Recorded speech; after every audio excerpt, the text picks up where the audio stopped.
Ecogate Smart Gates are currently the only gates on the market that measure air volume, velocity, and pressure. This demo covers how to calibrate the air velocity readings at the Smart Gate. First, ensure the system is in stop mode. Navigate to the advanced gate configuration in the gate settings. Click the button Set Pressure Zero Offset. A window will appear asking you to confirm this action. Currently, the pressure reads at 0.1.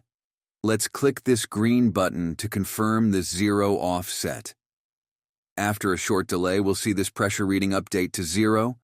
Step 2 is to run the system in bypass mode with all gates opened and the VFD running at constant speed.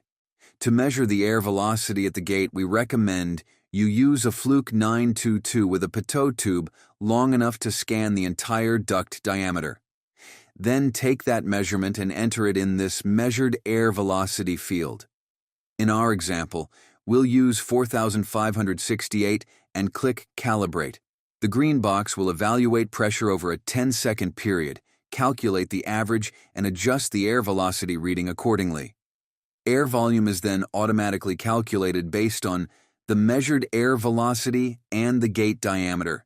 You can see the updated air velocity value here, as well as the updated air volume value here.